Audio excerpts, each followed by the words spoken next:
Hello everyone, what is up. क्या हालचाल है आप सबके। आई होप सबके हालचाल बहुत ज्यादा बढ़िया होंगे। आज हम लोग बात करने वाले हैं एक और इम्पोर्टेंट टॉपिक के बारे में, दैट इज कि भैया हमें अपनी आर्टिकलशिप कहाँ से करनी चाहिए। हमें कंपनी से करनी चाहिए या हमें फर्म से करनी चाहिए। ये बहुत ज्यादा कंफ्यूजिंग टॉपिक है जो बच्चों के दिमाग में आता है और इसको लेकर लिंक्डइन, इंस्टाग्राम और यूट्यूब के कमेंट्स में कई सारे डाउट्स, क्वेश्चंस रहते हैं। सो आई थॉट कि इसको एक ही वीडियो में प्रॉपर क्लियर कर लेते हैं। मैं कोशिश करूंगा कि आप लोग के सारे डाउट्स जो है वो एक ही वीडियो में सम अप कर दूं और आपको जितना हेल्प मिल सकता है मैक्सिमम टू मैक्सिमम इस टॉपिक पे वो आपको मिल जाए। बट अपने टॉपिक को स्टार्ट करने से पहले आप लोगों की इस चीज को समझो कि आपको सीएस बनने के बाद क्या करना है, जॉब करनी है या फिर प्रैक्टिस करनी है।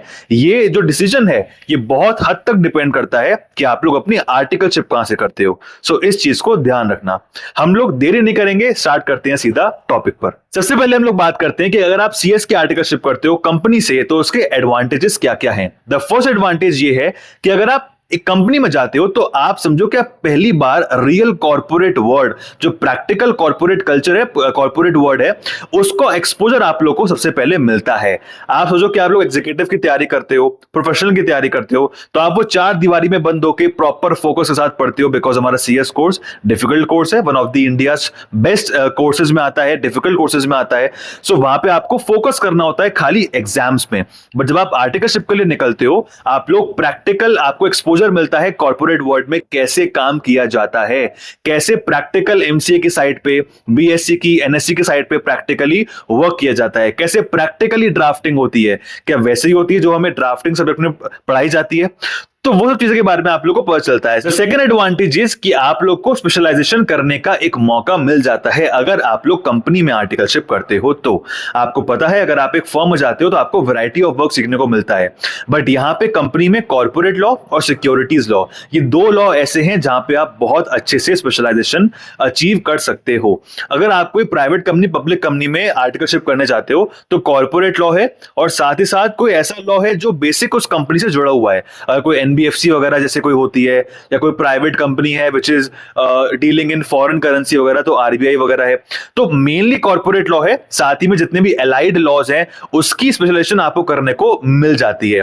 प्लस अगर कोई लिस्टेड कंपनी है या deem to be listed company है, आईपीओ आने वाला है, तो आपको सिक्योरिटीज लॉ की भी अच्छी नॉलेज प्रैक्टिकली हो जाती है। तो ये आपके लिए एक अच्छा मौका है कि अगर आप जॉब करने जा रहे हो बाद में सीएस बनने के बाद, सो यहां पे आर्टिकलशिप में स्पेशलाइजेशन करने के बाद आपको जो फ्रेशर सैलरी मिलती है either in the same company और इन एनी अदर कंपनी, वो आपको बहुत अच्छी मिलती है। द थर्ड एडवांटेज इज कि आप लोग की कम्युनिकेशन स्किल्स जो है वो कंपनी में काम करते करते बहुत अच्छी हो जाती है। आर्टिकलशिप में जब भी आप कंपनी में जाते हो सो बेसिक प्रैक्टिकल क्वेश्चंस आपसे इंटरव्यू में पूछे जाते हैं। बिकॉज अभी आप आर्टिकल हो, अभी आप सीखोगे प्रैक्टिकल काम।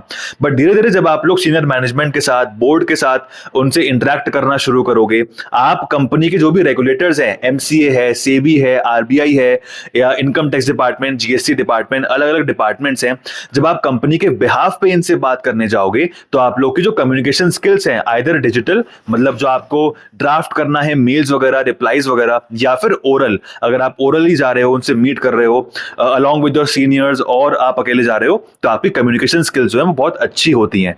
मैं ये नहीं कह रहा कि फर्म्स में अच्छी नहीं होती हैं, बट यहां पे प्रैक्टिकली में ज्यादा एक्सपोजर कम्युनिकेशन स्किल्स पे दिया जाता है। बिकॉज यहां पे आपको बहुत सारे अलग अलग स्टेक होल्डर से और रेगुलेटर से बात करनी होती है on the behalf of company, on the behalf of your company. So यहाँ पे कम्युनिकेशन स्किल्स जो है बहुत आपकी अच्छी हो जाती है। अब हम लोग आते हैं डिसएडवांटेजेस पे। यस, इसके डिसएडवांटेज भी हैं। अगर आप कंपनी में आर्टिकलशिप करते हो इसके हैं दो डिसएडवांटेज।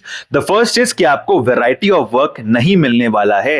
मैंने एडवांटेज में दूसरा वाला पॉइंट ये बोला था, दैट इज स्पेशलाइजेशन का मतलब ये है कि आपको जीएसटी का, इनकम टैक्स का, एमएसएमई, फूड लाइसेंस, ट्रेडमार्क, थोड़ा बहुत लेबर लॉ हो गया या और भी जितने भी अलग अलग लॉज हैं, मर्जर्स है, एक्विजिशंस वगैरह का है, अनटिल एंड अनलेस कि अगर कंपनी में मर्जर्स में नहीं जा रही है तो आप लोग को इन सब चीजों का काम जो है वो सीखने को नहीं मिलेगा। आपको अपनी कंपनी का और उनकी जितनी भी सब्सिडियरी कंपनीज हैं, ग्रुप कंपनीज हैं, एसोसिएट कंपनीज हैं, उनका काम करने को मिलेगा। प्लस प्रैक्टिकली एमसीए पे कैसे काम करना है, ड्राफ्टिंग बहुत अच्छी होती है और सिक्योरिटीज लॉज है। बट वैरायटी ऑफ वर्क जो है वो करने को नहीं मिलेगा। अगर आप चाहते हो कि मुझे जीएसटी का भी काम करना है, थोड़ा सीखना है, ट्रेडमार्क कैसे फाइलिंग होती है, और जो बेसिक वर्क है जैसे डीएससी वगैरह कैसे बनता है, हम लोग को इनकम टैक्स रिटर्न कैसे फाइल होती है, और भी बहुत सारे काम है, बहुत सारे काम है। सो वो कंपनीज में हम लोग को करने को नहीं मिलते हैं। That is a very big disadvantage, जिसकी वजह से काफी सारे जो स्टूडेंट्स हैं वो प्रैक्टिसिंग फर्म की तरफ जाते हैं आर्टिकलशिप में। अब आते हैं हम लोग सेकंड डिसएडवांटेज पे, दैट इज कि आप लोगों को, अगर आप कंपनी में जाते हो आर्टिकलशिप करने के लिए,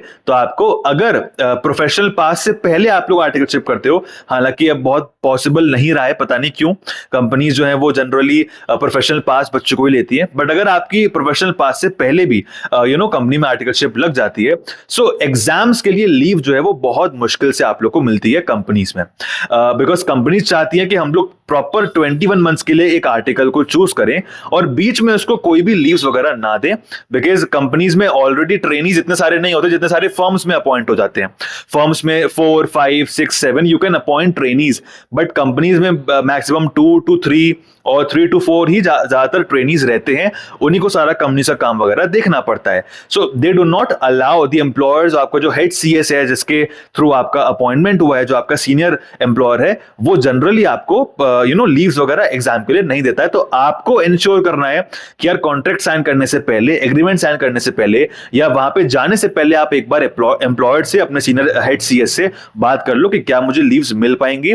अगर वो आपको एश्योर करता है तो फिर आप जाओ, कोई दिक्कत वाली बात नहीं। अगर नहीं तो फिर आप लोग को इंश्योर करना है कि आप लोग आर्टिकलशिप के बाद ही अपने बचे हुए मॉड्यूल जो है वो कंप्लीट करो, अगर आपका प्रोफेशनल अभी तक बचा है, कोई मॉड्यूल आपका बचा है तो। अब हम लोग बात कर लेते हैं कि अगर आप एक आर्टिकलशिप एक फर्म से करते हो, प्रैक्टिसिंग सीएस फर्म से करते हो, तो फिर आपके क्या एडवांटेज हैं। यस, एडवांटेज नंबर 1 इज कि आप लोग को प्रेशर ऑफ वर्क, जो प्रेशर हैंडलिंग है ना, वो बहुत अच्छे से आ जाती है।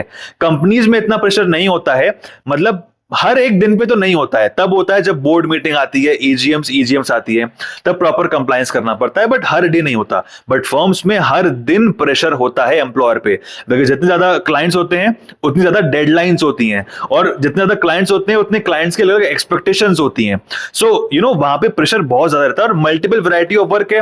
तो जीएसटी की अलग डेडलाइन है, इनकम टैक्स की अलग है, टीडीएस की अलग है, आरओसी की अलग है, नोटिस हैं जीएसटी के, ट्रेडमार्क के नोटिस हैं, ये करना है, वो करना है, पेमेंट इशू है, ऐसा है वैसा है, वहां पे प्रेशर बहुत रहता है। तो वहां पे आप लोग प्रेशर हैंडलिंग, जो लाइफ का एक बहुत बड़ा मंत्र है और बहुत अच्छी चीज है जो कि सबको आनी चाहिए, वो बहुत अच्छे से फर्म्स में आपको करने को मिल जाती है। सेकेंड एडवांटेज ये है कि आप लोग को लीडरशिप स्किल्स सीखने को मिलती हैं अगर आप एक फर्म में आर्टिकलशिप करते हो। क्यों? बिकॉज एम्प्लॉयर जब आपको हायर करता है as a trainee in your firm, तो वो आपको सिखाएगा 1 महीने, 2 महीने, 3 महीने, बट उसके बाद वो आपसे एक्सपेक्ट करेगा कि आप उसको रिटर्न में काम करके दो। वो कुछ स्मॉल कंपनीज आपको डेलीगेट कर देगा और आपको रिस्पॉन्सिबल बनाएगा कि अब आप रिस्पॉन्सिबल हो इसकी डेडलाइंस को मीट कराने में। आप इस क्लाइंट से डायरेक्ट बात करो, अब मैं बात नहीं करूंगा, आप उससे डॉक्यूमेंट्स मंगवाओ, डॉक्यूमेंट्स को प्रॉपर्ली फिल करो, उससे पेमेंट मंगवाओ।